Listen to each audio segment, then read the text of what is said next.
Assalamualaikum warahmatullahi wabarakatuh. Di video kali ini saya akan membagikan cerita kisah mistis.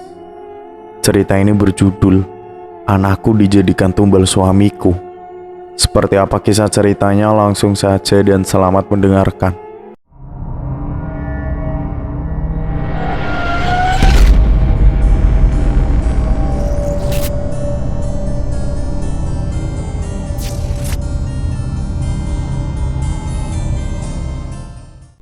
Usaha kopinya bangkrut, membuat dirinya pusing dan stres. Kebutuhan semakin banyak, harus berutang ke sana kemari untuk mencukupi kebutuhannya, hingga didatangi debt collector untuk menagih utangnya. Semua sertifikat tanah sudah digadaikan untuk memutar ulang modal, tetapi masih saja tidak cukup. Bangkrut dan jatuh miskin menjadi bahan tawaan tetangganya, karena semua orang pasti senang jika melihat orang susah. Begitu juga sebaliknya, orang akan benci ketika melihat kita senang atau sukses. Terlihat sosok laki-laki berusia sekitar 40 tahunan sedang duduk melamun sendirian di ruang tamu, seperti sedang memikirkan sesuatu yang membuatnya gelisah. Seorang istri datang membawakan secangkir kopi untuk suaminya ini.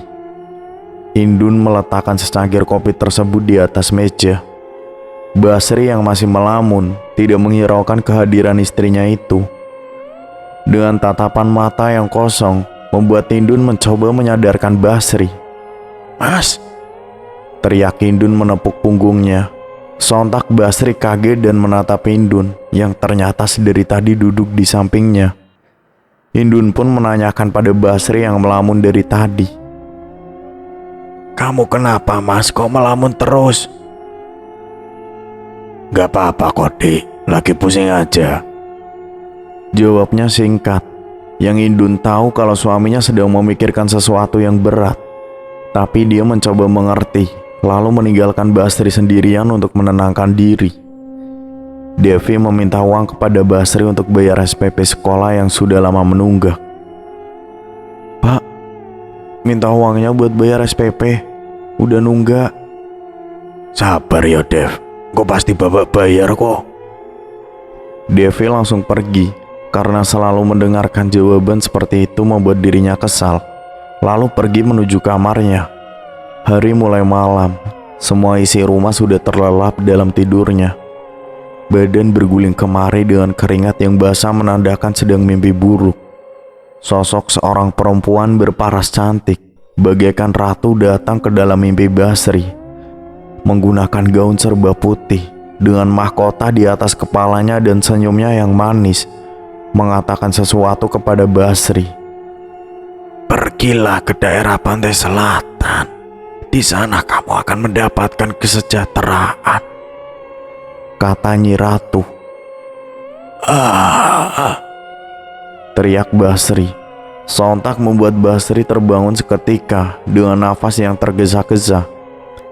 Istrinya juga ikut bangun karena kaget mendengar teriakan Basri. "Kenapa, Mas? Kok cerit-cerit?" "Aku tadi mimpi buruk ditekoni Nyi Ratu. Kenapa aku disuruh datang ke Pantai Kidul?" "Wis rasanya aneh, gue cuma mimpi, Mas. Lanjut tidur aja." Keesokan harinya Basri terduduk di bangku yang terbuat dari kayu yang berada di teras belakang rumahnya dan menikmati secangkir kopi buatan istrinya itu. Datang Devi yang berpamitan untuk berangkat sekolah. "Aku berangkat dulu ya, Pak." "Iyo, hati-hati ya, Duk. Sekolah yang pinter." Basri kembali melamun menyeruput secangkir kopi. Dia masih kepikiran tentang mimpinya semalam itu. Lalu dia pergi menuju ke kebun kopi milik juragan untuk mulai mencari biji kopi yang sudah terjatuh. Tandanya sudah matang. Semenjak usaha kopinya bangkrut, dia bekerja apa adanya. Basri sekarang bertani mengumpulkan biji kopi, sedangkan Indun mengurus anaknya laki-laki yang masih belita, namanya Angga, serta mengurus rumah. Pekerjaannya yang sekarang masih belum cukup penghasilannya untuk kebutuhan sehari-hari, apalagi untuk membayar hutang-hutangnya. Hari berikutnya, dia masih kepikiran tentang mimpinya itu. Karena penasaran, Basri pun pergi ke sana ke daerah pantai selatan bersama temannya. Dia menceritakan kehidupannya yang ruwet. Temannya pun sama-sama mengadu nasibnya. Saat temannya diajak Basri ke pantai selatan, Yanto pun tertarik untuk ikut, sekalian menemani Basri katanya. Mereka ke sana menggunakan mobil Basri. Perjalanannya sekitar 5 jaman untuk ke tempat pantai selatan itu. Ada warung di pinggir jalan. Mereka berhenti sejenak di warung dan memesan kopi sekaligus memakan gorengan. Basri bertanya kepada pembeli yang ada di warung itu. Pak, mau nanya, pantai selatan masih jauh nggak kalau dari sini? Masih lumayan jauh, Pak. Mau kemana emangnya? Mau ke Padepokan Nyi Ratu, Pak. Oh, ke situ. Ayo aku antar, mau nggak? Oh iya, boleh, Pak. Kalau Bapak nggak keberatan. Mereka bertiga akhirnya menuju ke Padepokan Nyi Ratu dengan petunjuk jalan bapak tadi. Sesampainya di Padepokan, Pak Basri disuruh untuk menemui juru kuncinya. Tapi karena tidak tahu rumah juru kunci tersebut, mereka diantar lagi oleh Bapak Yadi. Sesampainya di rumah juru kunci itu, mereka bertemu langsung ke Mbah Wage, nama juru kuncinya. Begini, Mbah. Aku dan teman aku mau lihat di Padepokan Nyi Ratu. Ada keperluan apa di Padepokan Nyi Ratu? Aku mimpi didatangi Nyi Ratu, terus disuruh datang ke Padepokan kalau ingin dapat kesejahteraan. Kayak gitu, Mbah, katanya. Tanpa menjawab, Mbah Wage langsung mengajak ketiganya kembali ke Padepokan itu. Mbah Wage juga menceritakan berbagai sejarah Nyi Ratu. Di situ mereka dikasih wejangan oleh Mbah Wage. Mbah Wage juga menawarkan kepada Basri dan Yanto kalau di Padepokan setiap malam Jumat Kliwon ada acara ngaji bersama. Kalau mau ikut ngaji bersama nggak apa-apa, katanya. Sudah banyak juga yang ikut pengajian di situ. Banyak yang ikut ritualnya Nyi Ratu untuk kesejahteraan hidupnya. Di sini harus melakukan puasa putih selama seminggu. Maksudnya hanya minum air putih dan nasi putih saja. Jika tertarik untuk mengikuti ritualnya, nanti malam Jumat Kliwon, datang saja ke sini, kata Mbah Wage juru kunci. Mereka pun kembali. Saat sampai di rumah, Indun menanyakan Basri. Dari mana, Mas? Kok seharian baru pulang? Tanpa menjawab sekata apapun, Basri malah langsung pergi meninggalkan Indun yang sedang menggendong Angga. Dia langsung menuju ke kamar mandi. Indun yang merasa aneh dengan sikapnya, hanya melihatnya dengan menggelengkan kepalanya ke kanan dan ke kiri. Keesokan harinya, suasananya masih seperti biasa. Basri berangkat bekerja untuk mengumpulkan biji kopi. Basri bekerja bersama dengan temannya yang kemarin, yaitu Yanto. Di sela-sela istirahat, mereka membicarakan tentang Padepokan Nyi Ratu lagi. Akhir-akhir ini istrinya di rumah jadi sering marah-marah pada Basri. Sedangkan Devi anaknya selalu merengek bayar SPP, membuat Basri yang semakin pusing dan tidak betah di rumah. Hal-hal kecil pun selalu diperdebatkan oleh Basri dan Indun. Seperti masalah pemakaian air keran yang boros, karena boros menjadi nambah untuk tagihan listriknya. Sampai suatu ketika, Basri ingin bunuh diri. Basri sudah memegang pisau tajam di tangannya. Indun yang melihat Basri mau nekat itu, langsung memegangi tangan dan menjauhkan benda tajam itu. Saat sudah tenang, mereka berdua saling memaafkan satu sama lain dan mencoba untuk bersabar menghadapi cobaan ini dengan kepala dingin. Waktu berlalu, tiba-tiba Basri jatuh sakit karena mungkin terlalu banyak pikiran yang ada di kepalanya. Basri hanya dirawat di rumah oleh Indun dengan menggunakan obat warung. Karena kalau dibawa rumah sakit, biayanya pasti besar, dan itu tidak mungkin kalau Basri dirawat. Melihat keadaan yang semakin sulit, boro-boro untuk menginap di rumah sakit, untuk makan aja susah. Jadi Basri dirawat seadanya yang ada di rumah. Seminggu kemudian akhirnya Basri sudah agak enakan badannya, hingga dia sudah bisa untuk berangkat kerja kembali.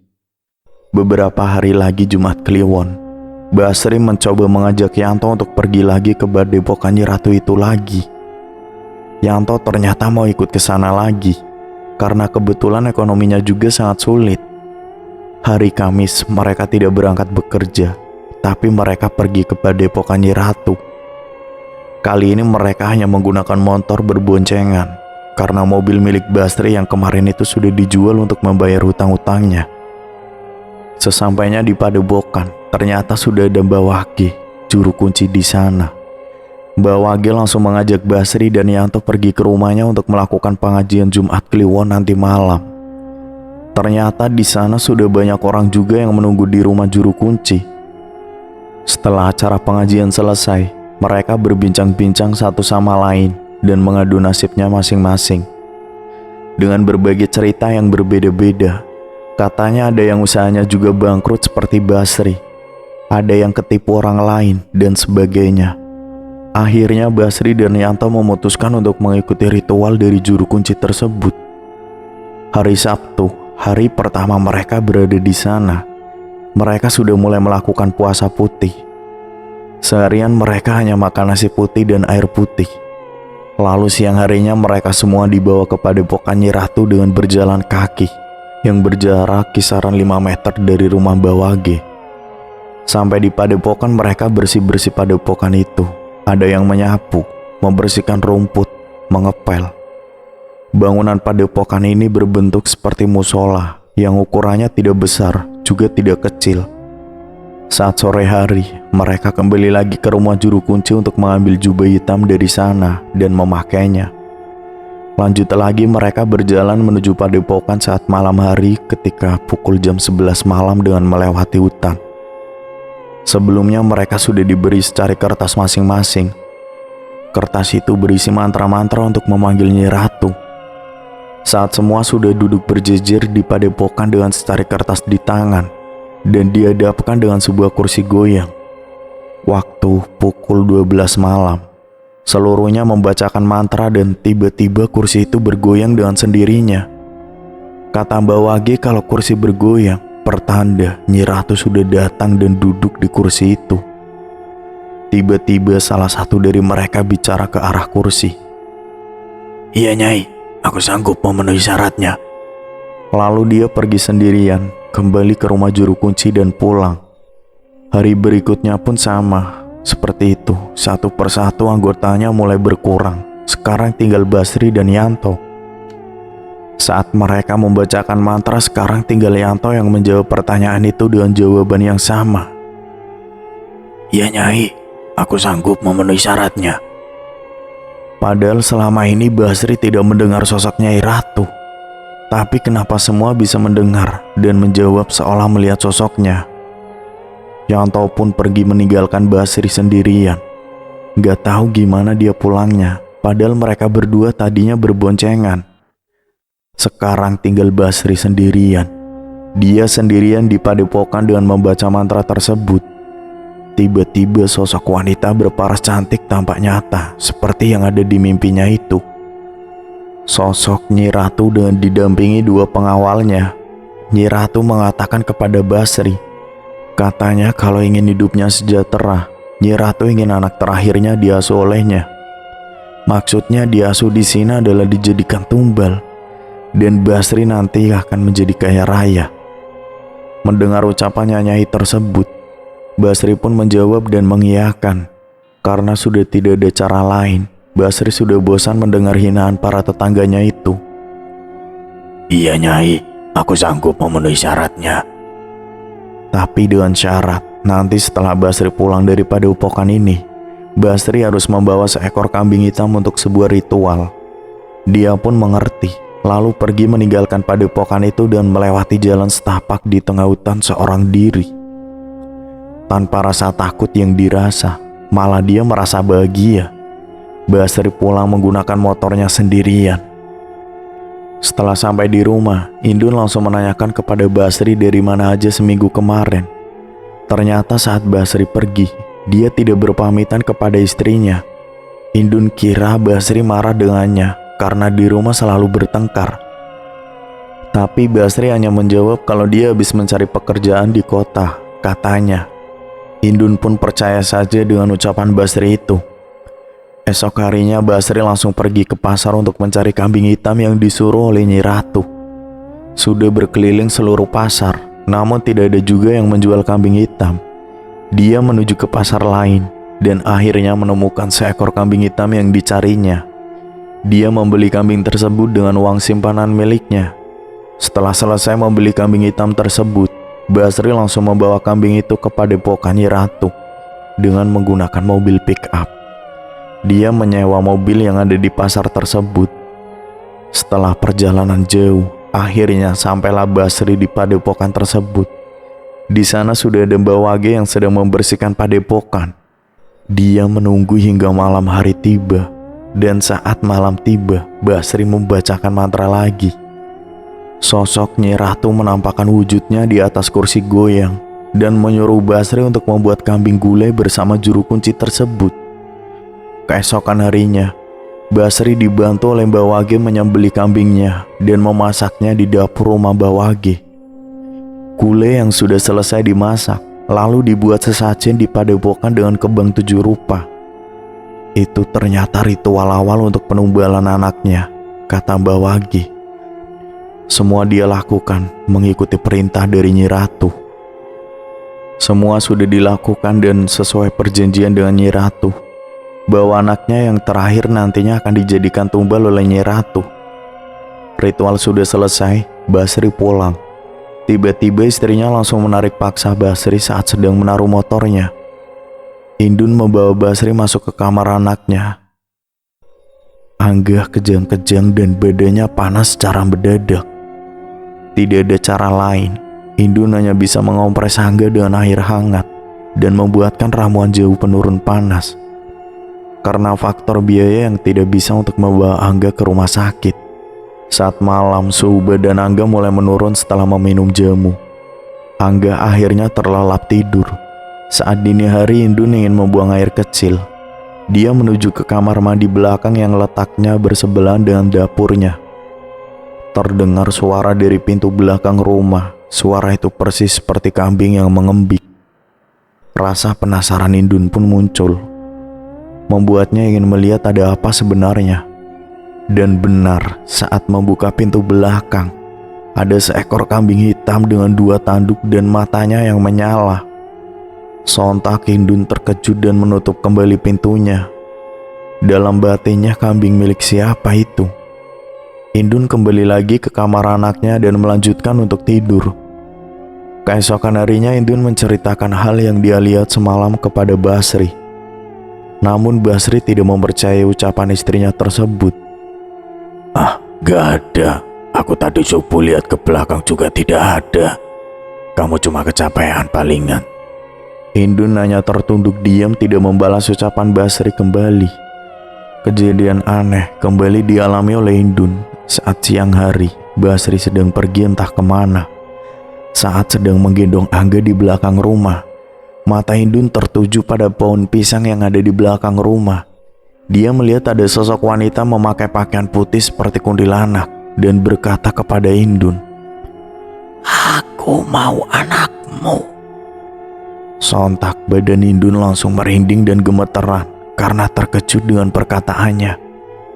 Tiba-tiba Angga juga menangis seperti melihat sosok itu juga. Indun membawa Angga masuk dan menenangkan. Indun tidak menghiraukan ucapan kuntilanak itu, karena dia masih takut dan mencoba menenangkan Angga. Beberapa saat kemudian, badan Angga kembali panas dan kejang-kejang. Indun langsung menelpon Basri untuk segera pulang. Saat Basri sudah pulang, tiba-tiba kejang di badan Angga berhenti. Namun badannya hanya diam, tidak bergerak sama sekali, dan ternyata nafasnya berhenti. Innalillahi wa innalillahi raji'un. Angga mengembuskan nafas terakhirnya. Indun, Basri, dan Devi menangis histeris bebarengan saat itu juga. Paginya acara pemakaman Angga akan dilaksanakan. Semua tetangga, sanak saudara berkumpul mengucapkan turut berduka cita. Sebulan setelah meninggalnya Angga, hidup Basri dan keluarga sudah sejahtera. Bahkan sekarang usahanya ada di mana-mana. Dan dia memiliki beberapa perkebunan kopi sendiri. Rumahnya menjadi megah saat sudah direnovasi. Bahkan dia juga memiliki beberapa mobil.